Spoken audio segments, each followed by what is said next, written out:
ভাত আনি না, আমি ওখানে গিয়ে যে খেয়ে নেব, দেরি হয়ে যাবে, আমি 11টার মধ্যে বেরিয়ে যাব। প্রীতি তারপর খেতে পারবি না? তারপর আজকে আয়ুষ যাচ্ছে তো, আয়ুষ আর আমি চলে যাব খেতে। প্রীতি করিস না। আরে আজকে আয়ুষ তাহলে পরোটা খেয়ে যা। মেথি এর দিয়ে পরোটা করেছে, কসুরি মেথি দিয়ে পরোটা করেছে।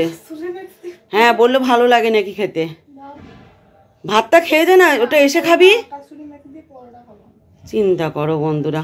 তো যাই হোক, গুড মর্নিং বন্ধুরা, সবাইকে জানাই সকাল সকাল। আমার খুঁজে পাওয়া যাচ্ছে না, মেট্রোর কার্ড, আমার স্টুডেন্ট আইডি কার্ড খুঁজে পাওয়া যাচ্ছে না, যেটা ছাড়া আমি পেমেন্ট করতে পারবো না কলেজের। এগুলো তো তোমার যত্ন করে রাখা তো না, পারবো না আমি। আর কি মারছি না, নিজের জিনিস নিজে খুঁজে রাখতে হয়। অনেক বড় হয়েছে, কলেজে সেকেন্ড ইয়ার 2 বছর পরে চাকরি করবে, নাটক মা খুঁজে রাখবে না? এই বয়সে এসে সব নিজের জিনিস নিজে খুঁজবে, আর বাড়িতে আসবে এসে সুন্দর করে খুঁজবে রেস্ট নিয়ে। তাহলে এটা দেবো পরোটা, টমেটো সস দিয়ে খেতে হবে কিন্তু এগুলো। আজকে করেছে কসুরি মেথি দিয়ে পরোটা, বললো নাকি খেতে ভালো লাগে। কসুরি মেথি তো পাওয়া যায় সবাই জানো, তো ঠিক আছে কসুরি মেথি দিয়ে পরোটা একদিন খাওয়াই যাক। আমি ওকে বলেছিলাম যে পালং শাক আছে, পালং শাক দিয়ে, এই পালং শাক, হ্যাঁ পালং শাকই তো বলে ওটাকে, পালং শাকে পরোটা করো। তো বললো বৌদি আমি পারি না। না ঠিক আছে, আমি ইউটিউব থেকে দেখে নেব, তুমি পালং শাকের পরোটা করবে। তখন বললো বৌদি কসুরি মেথি আছে, কসুরি মেথি দেখেছিলাম আছে, কসুরি মেথি দিয়ে পরোটা করে দেবো। না কেমন লাগবে খেতে? বলে সেদিন একজন বাড়িতে করেছিল, ভালোই লাগছিল। তো যাই হোক, এই হচ্ছে কসুরি মেথির পরোটা। মেয়েকে খাইয়ে দিই, ভাত খেয়ে যেতে বললাম, গেল না দেখলে। তো ঠিক আছে কসুরি মেথি দিয়ে পরোটাটা খাক। তো কেন ক্যাবে যাবি?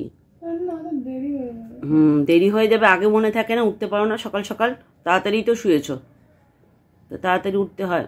আমি যত রাত্রির করে শুই, সকালে ঠিক দায়িত্ব থাকলে উঠে পড়ি। আমাকে লেবু জল মাঝে মাঝেই দেয়, আর আমি লেবু জল ঘুমিয়ে পড়ে খাই না, শুয়ে থাকি সোফায় ঘুমিয়ে পড়ি। আর আমার হাজব্যান্ড বলছে কেন দেন ওকে লেবু জলটা। মাঝে মাঝে খাওয়া হয় না, মাঝে মাঝে আবার খেয়ে নিই। অনেক সাজগোজ হয়েছে, এবার যে রওনা দে। কখন আসবি? সন্ধ্যেবেলায়? খেয়ে নিবি কিন্তু প্রীতি কিছু, নাহলে কিন্তু আবার সেই গা গুলাবে, শরীর খারাপ করবে, তখন হয়ে যাবে মুশকিল, বলে দিলাম। খেয়ে নিবি কিছু, নে শ্বাসটা একটু কম কর। কিসের আওয়াজ হচ্ছে? কে? ও তুমি সকালে এসছিলে? ও আজকে আসুনি সকালবেলায়? পিছু করেই যাচ্ছে প্রীতিটা, এখনো বেরোতে পারলো না। আর বলবে কি ক্যাবে যাব। এখন দাঁত ব্রাশ করতে বসেছে, দেখো ও যে একটু লম্বা হয়েছে বোঝা যাচ্ছে, ডেনিমটা ছোট হয়ে গেছে। আবার বলছে শীতকালে কিনতে হবে, মানে শীত থাকে কতদিন বলো তো? শীত থাকেই না সেরকমভাবে, এখনো বেরোতে পারছে না, কখন বেরোবে কে জানে। দিদি চা খাবে নাকি? চা করবো সকালবেলা। হাজব্যান্ড কফি খেয়েছে, আমাকে লিপি দিয়েছে কফি। সকাল সকাল কফি খেতে ইচ্ছা করে না। নে তাড়াতাড়ি কর বাবা, 11টায় বেরানোর কথা, এখানেই তো 11টা বাজতে চললো। ক্যাবে কত টাকা লাগে জানিস?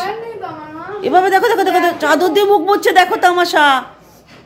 মা চাদর দিয়ে মুখ মুছে নিল। কলেজ চলে গেছে, বিছানাপত্র সব তোলা হয়ে গেছে। প্রীতি চলে যাওয়ার পরে বিছানাপত্র তুললাম, আর এখন ঘর দোরও মোটামুটি গোছানো ডান। শুধু সেন্টার টেবিলটা একটু পলিন দিয়ে পরিষ্কার করবো, আর আয়নাটা একটু পরিষ্কার করবো। সেন্টার টেবিল আর আয়নাটা প্রচণ্ড নোংরা হয়েছে।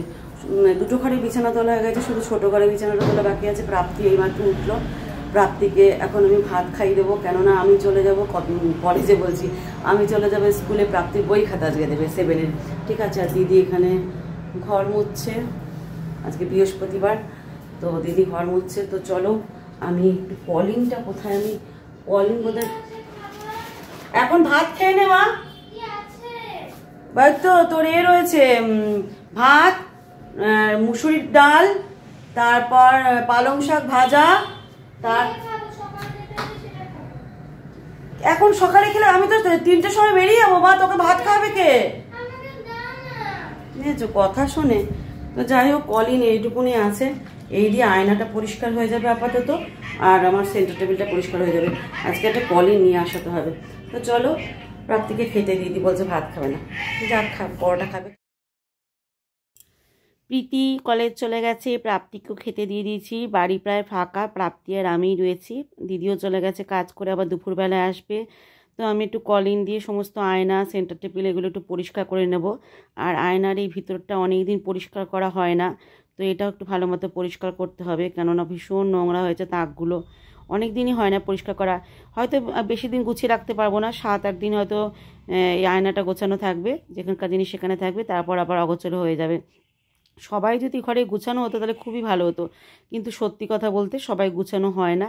কিন্তু আমার হাজব্যান্ড সত্যি কথা খুবই গুছানো লোক, ও যেখানকার জিনিস সেখানে রাখে, যেখানকার জিনিস সেখানে পরিষ্কার করে রাখতে ভালোবাসে। অগোছানো মানুষ নয়, সব কিছুই সুন্দর করে গুছিয়ে রাখে। তো দেখো আয়নাটা পরিষ্কার করে দিয়েছি, আর ঠিক এইভাবে রাখা হয়েছে জিনিসগুলো। এই নিচের তাকগুলোতে সমস্ত মেকআপের বাস্কগুলো রেখেছি, কিন্তু প্রতিটা চেন কেটে গেছে, চেনগুলোকে ঠিক করতে দিতে হবে। আর উপরে দেখো একটা বাস্কতে রেখেছি নেল পালিশ, প্রচুর নেল পালিশ, আর এগুলোতে সব ক্রিম রেখেছি। আর উপরে দুটো বাস্কতে, একটাতে আছে লিপস্টিক, আর একটা টিপে পাতা, গার্ডার, চিরুনি এগুলো রেখেছি। আর উপরে একদম একটা তাক আছে যেখানে পাউডার রয়েছে, পাউডার তো এখন লাগে না, এখানে ওষুধপত্র কিছু টুকিটাকি জিনিস থাকে। তো আমার মোটামুটি আয়না গোছানো ডান। পরিষ্কার করলে ভালোই লাগে দেখতে সব কিছু, কিন্তু হয়ে ওঠে না সত্যি কথা বলতে। তো চলো আয়নাটা পরিষ্কার করে নিয়েছি, এবার যাবো সেন্টার টেবিল পরিষ্কার করতে। এই কাভারটা না আমার খুব পছন্দের কাভার, আর খুব সুন্দর, মানে আমার ভালো লাগে কাভারটা। তোমাদের কেমন লাগে আমি জানি না, কিন্তু আমি গুগল থেকে ছবিটা দেখে যে তৈরি করেছিল তাকে বলেছিলাম খুবই সুন্দর লাগে এই কাভারটা। তো ইচ্ছে আছে ভবিষ্যতে একটা টিভি কাভার বানাবো, টিভি ক্যাবিনেট যেটাকে বলা হয় সেটা বানাবো, জানি না কবে সময় হবে।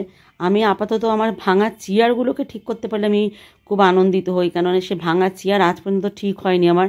তো আমি একজন লোকের নাম্বার নিয়ে এসেছি, হাজব্যান্ড তো আজ পর্যন্ত লোক নিয়ে আসতে পারলো না বাড়িতে চেয়ার ঠিক করার, তো আমি একজনের নাম্বার নিয়ে এসেছি। হাজব্যান্ড বলেছে ঠিক আছে রবিবার ফোন করে ডাকিয়ে নেবো। তো ডাকলে তো খুবই ভালো হয়, তাহলে আমার চেয়ারগুলো, সোফাটা কবে ভেঙে গেছে সোফাগুলো ঠিক হয়ে যাবে। এই দুটো জিনিস আপাতত ঠিক হয়ে যাক, তারপর যখন নিজে রোজগার করব সব টুকটুক করে নেবো আস্তে আস্তে। মোটামুটি পরিষ্কার হয়ে গেছে, এইটুকুনি কাজ করলাম, কোমরে পেন হতে শুরু করলো। আমার না ভালো লাগে না, যোগা ক্লাসে গিয়েও আমার কী হচ্ছে কে জানে, কোমরে ব্যথা কমছে না। অবশ্য মাঝখানে যায়নি, তো হয়তো 2-3 দিন করলে যোগা ক্লাস হয়তো মেবি কমে যাবে। তো এখন পাক্কা বাজে 1:30, আমি যাব স্নানে। প্রাপ্তিকে বলেছে আজকে পুজো দিয়ে দিতে, কেননা আমি স্কুলে যাব, তাড়াতাড়ি গেলে সামনে লাইন পড়বে, আর যদি একটু পরে যাই, মানে টাইমের একটু পরে যাই, তাহলে বিশাল লাইন পড়বে, আর শেষের দিকে গেলে একদিক দিয়ে ভালো ফাঁকা লাইন থাকবে। এই হচ্ছে ব্যাপার।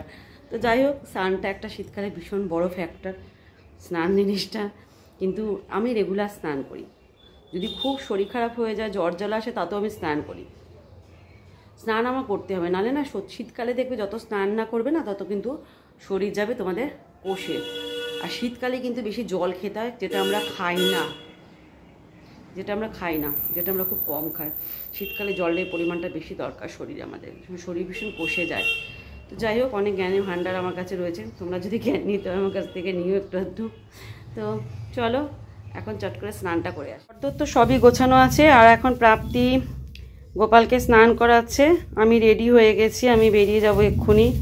প্রাপ্তি স্নান করানো মানে গোপালকে খুবই যত্ন সহকারে স্নান করায়, যেটা সত্যি কথা বলতে আমি করাই না। এখানে জলের মধ্যে কি সুন্দর ফুলের পাপড়ি দেবে, গোলাপ জল দেবে, সব দেবে।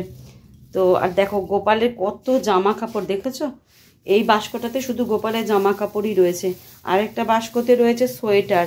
তো আস্তে আস্তে গোপালের জিনিসপত্র কিন্তু বাড়ছে বন্ধুরা। তো এরপর মনে হচ্ছে গোপালের জন্য একটা হ্যাঁ, ওর জন্য একটা কাভার সত্যিই নিতে হবে। ওর জামা কাপড় মার্কেটিং থেকে হয়, গোপালের জামা কাপড় মার্কেটিং। তো কত জামা কাপড় দেখো, আরও জামা কাপড় আস্তে আস্তে কিনতে হবে। তো যাই হোক, গোপাল কোথায়? ও এখানে বসিয়ে রেখেছিস, ওকে তো দেখাই যাচ্ছে না। দেখো বন্ধুরা, গোপালের সোয়েটার হয়ে গেছে বেশি বড়। ও, আর আমার মায়ের জন্য একটা সোয়েটার কিনেছি, সেটাও এই সাইজে। মা বলছে আমার গপুতে পুরো ঢেকে যাচ্ছে। আমার মায়ের সবসময় একটা বাতিক বড় বড়, আমি জন্য আমার সাইজেরই কিনে দিয়েছি, আমার গপুই ঢেকে যাচ্ছে পুরো, এত বড় হয়েছে। আর উলের জিনিস তো এটা বাড়বে আরও। তো যাই হোক, চলো গপু স্নান করে নিক, আমি রেডি হয়ে গেছি। আমিও বস্তা বুস্তি নিয়ে চললাম, ব্যাগ নিয়ে সব বই খাতা লোটা কম্বল গুছিয়ে আনবো। তো এখন চললাম স্কুলে, চুলটা পুরো ভিজে, চুলটা খুলে দিলাম ওই জন্য। এখন টোটো পাওয়াটা খুবই মুশকিলের। বঙ্গবাসী যাচ্ছে, বঙ্গবাসী গ্যাস দেয়। এ বাবা, ভালো কথা মনে পড়লো, গ্যাস বুক করেছে কিনা কে জানে হাজবেন্ড।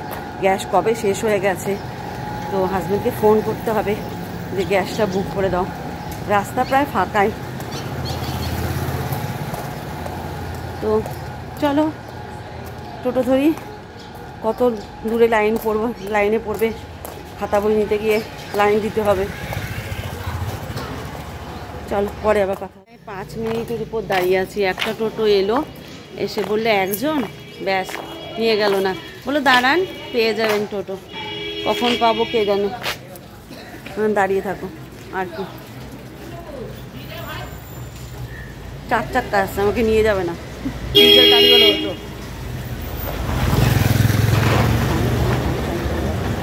একটা টোটো আসছে, দেখি যায় কিনা। যাবেন স্টেশন?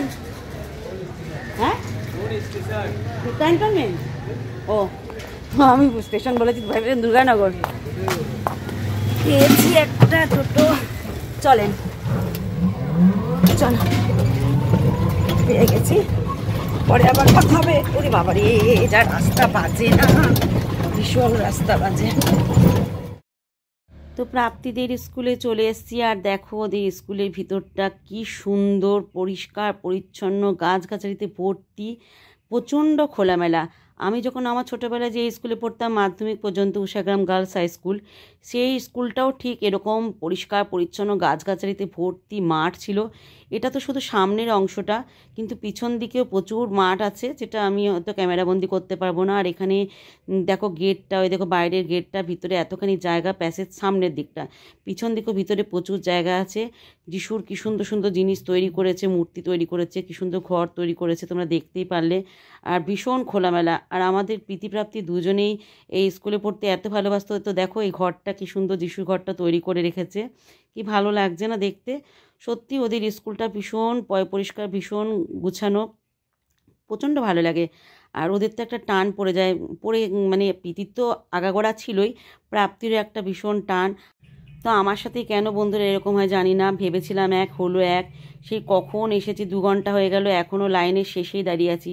শেষের একজনের আগে আমি দাঁড়িয়েছি, ভেবেছিলাম শেষে যাব, তাড়াতাড়ি যাবে, কিন্তু আমার সাথে উল্টো কেস ঘটলো। আমার সাথেই হয় এরকম। বাড়ি এলাম প্রায় 2 ঘন্টা পরে স্কুলের থেকে বই নিয়ে, আর এদিকে নিয়ে এসছে হাজবেন্ড পেস্ট্রি। আর এই দেখো কত কত বই খাতা, এখানে মোটে 9টা আছে, এখনও 2টো দেয়নি বই। তাছাড়া গভর্নমেন্টের বই এখনো পায়নি, গভর্নমেন্টের বই এখনো পাবে। আর এই দেখো দেখো, এই দেখো দেখো দেখো দেখো দেখো দেখো দেখো কি কি কেক এনেছে দেখো। এটা কি, এটা কি ম্যাঙ্গো, ম্যাঙ্গো। এটা কি, এটা কি, এটা বাবার পছন্দের ভ্যানিলা বোধহয়। হ্যাঁ, এটা বাবা খাবে। White forest, white forest. তুই কোনটা খাবি? স্ট্রবেরি। আমি আমার জন্য স্ট্রবেরি।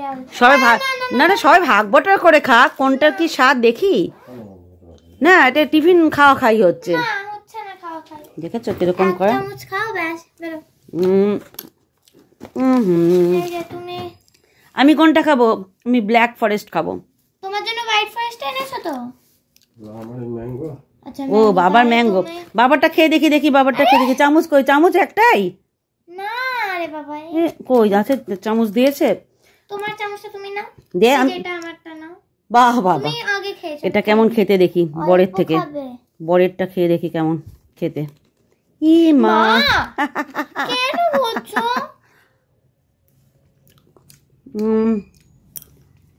ভালো না। এবার এটা খেয়ে দেখি কেমন খেতে। তোমারটাকে পুরো নষ্ট করে দিল। এটা দিদি ভাই, আমি এটা খাবো। যা চলো খেয়ে এসছে কলেজ থেকে। কি খেলি? কিছু খাসনি? সেই যে 2টো পরোটা খেয়ে গেছিস, আর কিছু খাসনি? তুই কি রে, তোকে আমি খাইনি, ওটা আমাদের খাইয়েছিল প্রমোশনের কাজের জন্য। তোকে বারবার করে বললাম প্রীতি ভাত, তোকে তো আমি বলেছিলাম ভাত খেয়ে যা প্রীতি, তোকে বারবার করে বলেছিলাম ভাত খেয়ে যা প্রীতি, ভাত খেয়ে যা প্রীতি। এখন 2টো পরোটা দিয়ে ব্যাস, আর পারছে না, শুয়েই পড়লো গো মেয়েটা, আর পারে।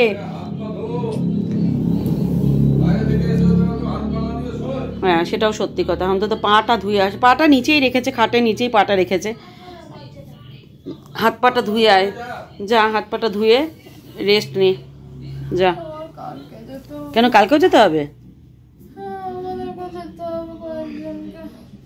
আর কি করবি, তাও তো রোজ যাস না। যা হাত পাটা ধুয়ে কলেজ করতে খিদে পাইনি, হ্যাঁ।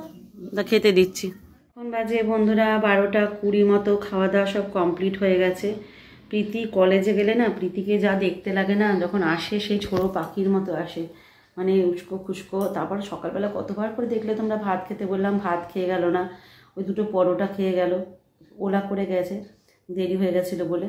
ওখানে গিয়ে কি একটা কোল্ড ড্রিঙ্কস খেয়েছে আর একটা কি খেয়েছে, বেশ আর কিচ্ছু খাইনি। বারবার বলেছিলাম খেয়ে যা খেয়ে যা, টিফিনও নিয়ে যাবে না, ক্যান্টিনে খেয়ে নেবো, কিন্তু ক্যান্টিনেও খেতে পারে না।